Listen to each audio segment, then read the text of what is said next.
नमस्कार दोस्तों, मैं राजकुमार मौर्य प्रखर भारत यूट्यूब चैनल में आपका स्वागत है। बहुत बड़ी खबर आ चुकी है उत्तर प्रदेश की राजनीति से भारतीय जनता पार्टी को लेकर। दोस्तों, उत्तर प्रदेश में होने वाले 2027 के विधानसभा चुनाव को लेकर भारतीय जनता पार्टी की ओर से उत्तर प्रदेश में माइक्रो लेवल पर तैयारी शुरू कर दी गई है।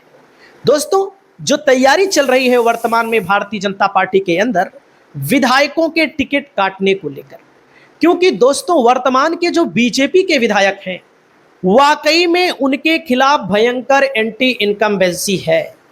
दोस्तों, मैं इस वीडियो में आपको यह भी दिखाने जा रहा हूं किनके टिकट कटेंगे, कौन कौन से विधायकों के टिकट कटेंगे, उसके पीछे कारण क्या है।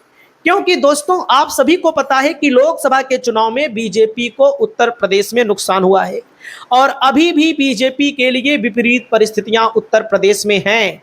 अगर विपरीत परिस्थितियां ना होती तो उत्तर प्रदेश में 50,000 वाली जैसी योजना का नाम नहीं आता। दोस्तों, अभी तक सरकार ने 50,000 वाली जैसी योजना का ऐलान तो खुद नहीं किया है, लेकिन मीडिया के रिपोर्ट के मुताबिक सरकार 20,000 रुपया चुनाव के पहले और 10,000 रुपए की 3 किस्त चुनाव के बाद दे सकती है, ऐसा अनुमान लगाया गया है। तो साथियों, कौन कौन से ऐसे विधायक हैं जिनके वाकई में टिकट कटेंगे, कुछ के नाम भी हम आपको बताएंगे। सबसे पहले कारण देख लीजिए, देख सकते हैं न्यूज 18 की खबर है। हमारा कोई फर्जी चीज नहीं है दोस्तों, हम फर्जी बात नहीं बताते हैं। ध्यान दीजिएगा, यूपी चुनाव 2027 200 सिटिंग विधायकों के टिकट काटेगी बीजेपी, विनोद तावड़े तैयार कर रहे हैं लिस्ट। अब आप सोचो, 255 विधायक बीजेपी के खुद के प्लस सहयोगी और उसमें से 200 का टिकट काटना पड़ेगा। इसका मतलब पता है बीजेपी वालों को अंदरूनी एकदम सर्वे एक एक सीट का कि विधायकों के खिलाफ जनता है। और कई महीनों में ये भी लोग सोचते हैं मोदी योगी के नाम पे चलो बीजेपी को वोट दे दो, लेकिन विधायक से खिसियाए रहते हैं तो कुछ लोग वोट देने निकलते ही नहीं है। कुछ लोग वोट दूसरी पार्टी को दे देते हैं, कुछ लोग प्रचार करने भी नहीं निकलते, क्योंकि वर्तमान के तमाम ऐसे विधायक हैं बीजेपी के जो अपने कार्यकर्ताओं की ही नहीं सुनते। वो तो कहते हैं मोदी योगी को वोट दे रहे हो, हमको थोड़ी ना दे रहे हो। तो कहते हैं चलो ठीक है, चुनाव आने दीजिए, बताऊंगा। तो साथियों, यहां पर देखिए, यूपी चुनाव 2027 में जीत की हैट्रिक लगाने के लिए बीजेपी हर तरह के प्रयास शुरू कर चुकी है। बीजेपी बड़ी संख्या में सिटिंग विधायकों के टिकट काटने जा रही है। पार्टी चुनाव से पहले किसी भी कीमत पर 10 साल की एंटी इनकम्बेंसी खत्म करना चाह रही है। उप मुख्यमंत्री केशव प्रसाद मौर्य ने भी साफ तौर पर कहा है कि बड़ी संख्या में विधायकों के टिकट कटने वाले हैं। उन्होंने यह भी साफ किया है कि टिकट काटने का काम बीजेपी के राज्य नेतृत्व का नहीं होता है, केंद्रीय अलग से टीम लगती है। अब आप सोच लीजिए, पूरा एक एक सीट पर सर्वे हो चुका है। अभी दैनिक भास्कर का एक सर्वे आया था, बताया था उसमें कि 188 बीजेपी मार रही, लेकिन बीजेपी 188 नहीं पा रही है। यो हम आपको बता दें, मुश्किल से 125 नहीं तो 150, इससे ज्यादा बीजेपी के हाथ में सीट नहीं दिख रही है। ये सच्चाई है, मैं आपको दिखा दे रहा हूं ना। आप लोग काहे चिंता कर रहे हो, आपको मैं कुछ विधायकों के नाम भी दिखा दे रहा हूं जो बीजेपी का गढ़ माना जाता है। लखनऊ देख सकते हैं, उत्तर प्रदेश विधानसभा चुनाव जीत की हैट्रिक लगाने के लिए सत्ताधारी पार्टी बीजेपी ने खास प्लान तैयार किया है। पार्टी चुनाव में जाने से पहले किसी भी कीमत पर 10 साल की एंटी इनकम्बेंसी खत्म करने में जुट गई है। बताया जा रहा है कि एंटी इनकम्बेंसी को खत्म करने के लिए बीजेपी का राज्य और केंद्रीय नेतृत्व मिलकर काम कर रहा है। ध्यान दीजिएगा, मंगलवार को यूपी के प्रभारी नियुक्त किए गए विनोद तावड़े इस काम में जी जान से जुटे हैं। तावड़े के मतलब कि तावड़े का ऐलान भले अभी हुआ हो प्रभारी के तौर पर, लेकिन औपचारिक घोषणा पहले से ही, मतलब औपचारिक काम हो पहले से ही शुरू कर चुके हैं। दोस्तों, यहां पर इस बात को केशव प्रसाद मौर्य ने कहा है कि 200 के करीब लोगों के टिकट कटेंगे। अब आप सोचो, जो लोग कहते होंगे केशव प्रसाद मौर्य को क्या पता, केशव प्रसाद मौर्य को पूरा पता है, वो भारतीय जनता पार्टी के नेता हैं, भले विधायकी का चुनाव हार गए थे। अब आपको कुछ एग्जाम्पल मैं दिखा देता हूं। ध्यान दीजिएगा, यहां पर सबसे ऊपर नाम किसका लिखा है, अदिति सिंह का। कटेगा कि नहीं कटेगा वक्त बताएगा, क्योंकि इनके सामने लड़ेगा कौन, मतलब इनके स्थान पे लड़ेगा कौन, ये भी एक विषय है। लेकिन आप सोचो, जब अदिति सिंह या इनके पिताजी बीजेपी से नहीं कांग्रेस से निर्दल चुनाव लड़ते थे, पीस पार्टी से एक बार इनके पिताजी अखिलेश कुमार सिंह चुनाव लड़े थे, तब भी दोस्तों 7,175 से 8,000 से 10,000 से कभी चुनाव नहीं जीते। 50,000, 40,000, 60,000, 80,000 से चुनाव जीते थे इनके पिताजी। लेकिन जब 2022 में चुनाव हुआ था तो बीजेपी में चली गई अदिति सिंह, 7,175 वोट मात्र से जीती थी, मात्र 7,175 वोटों से जीती थी। और जब 2024 में लोकसभा का चुनाव हुआ दोस्तों, 1,03,000 वोटों से चुनाव जीती, मतलब हार गए। इसी विधानसभा में बीजेपी हार गई, दिनेश प्रताप सिंह चुनाव हार गए, राहुल गांधी 1,03,000। आप कोई भी कहे, कितना भी कहे, आप बीजेपी के भक्त हो चाहे जो, आप कहोगे नहीं बीजेपी ही जीतेगी, हमें नहीं लग रहा है जीतेगी। 1,03,000 तनिक नहीं होता है। दोस्तों यहां देखो, सहारनपुर नगर बीजेपी जहां 4-5 हजार से चुनाव जीती थी 2022 में, वहां कैसे हार गई 45 हजार से, बताओ आपको बताइए। बसपा लड़ती थी तो बसपा को भी लोग मुसलमान वोट देते थे, और यहां पर बसपा का मतलब एकदम से नीचे गिर जाना समाजवादी पार्टी का मजबूत होना है।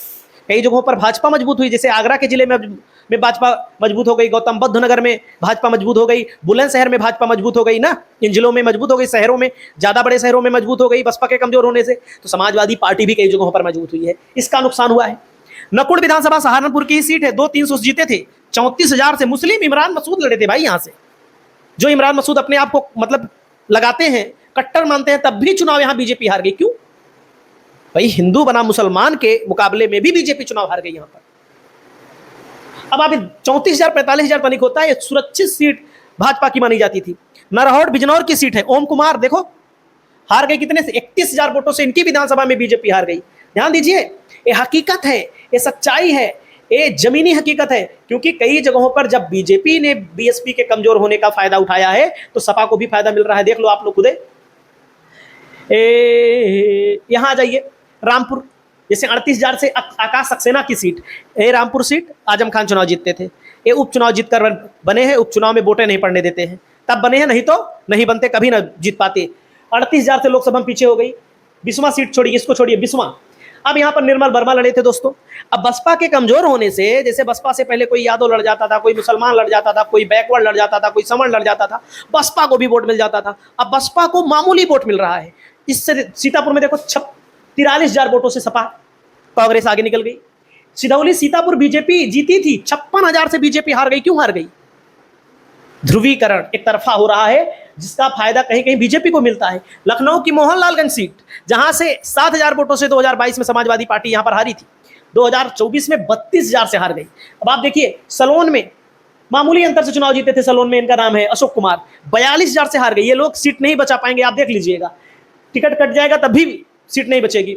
छिबरा मऊ कन्नौज की सीट अर्चना पांडे 1,111 वोटों से जीती थी 2022 में, हारी कितने से?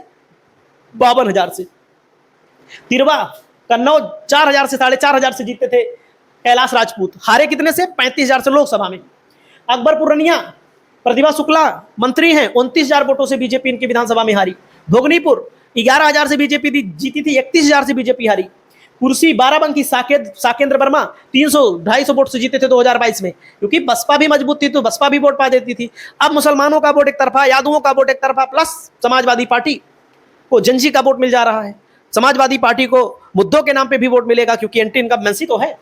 बीकापुर से 5,000 से जीते थे अमित सिंह चौहान, कितने सारी बीजेपी? 30,000 से हार गई। खलीलाबाद संदर कबीर नगर अंकुर, यहां पर पिछली बार सपा ने किसको दिया था आपको पता है? यहां पर बसपा मुसलमान उतारी थी, उसको भी 50,000 प्लस वोट मिला था। सपा और भाजपा दोनों ने ब्राह्मण उतारा था, आपको पता है, दोनों ने ब्राह्मण उतारा था। तो मुसलमान का जो वोट एक मुश्त चला जाता था बीएसपी के भी पास, बीएसपी के मजबूत प्रत्याशी पर, अब उसको जा ही नहीं रहा है। जब उसको नहीं जा रहा है तो बड़े बड़े अंतर से बीजेपी चुनाव हारना शुरू हो चुकी है। एक स्तर पर बीएसपी के कमजोर होने का फायदा बीजेपी ने उठाया, और एक स्तर पर अब समाजवादी पार्टी उठा रही है। लोगों को लगेगा नहीं, लेकिन हकीकत है, ऐसी सीटें हगा लेंगे तो 200 सीट उत्तर प्रदेश में टिकट कटने जा रहा है। क्या आपके यहां भी टिकट कटना चाहिए? आप लोग अपनी राय बताइए। नमस्कार।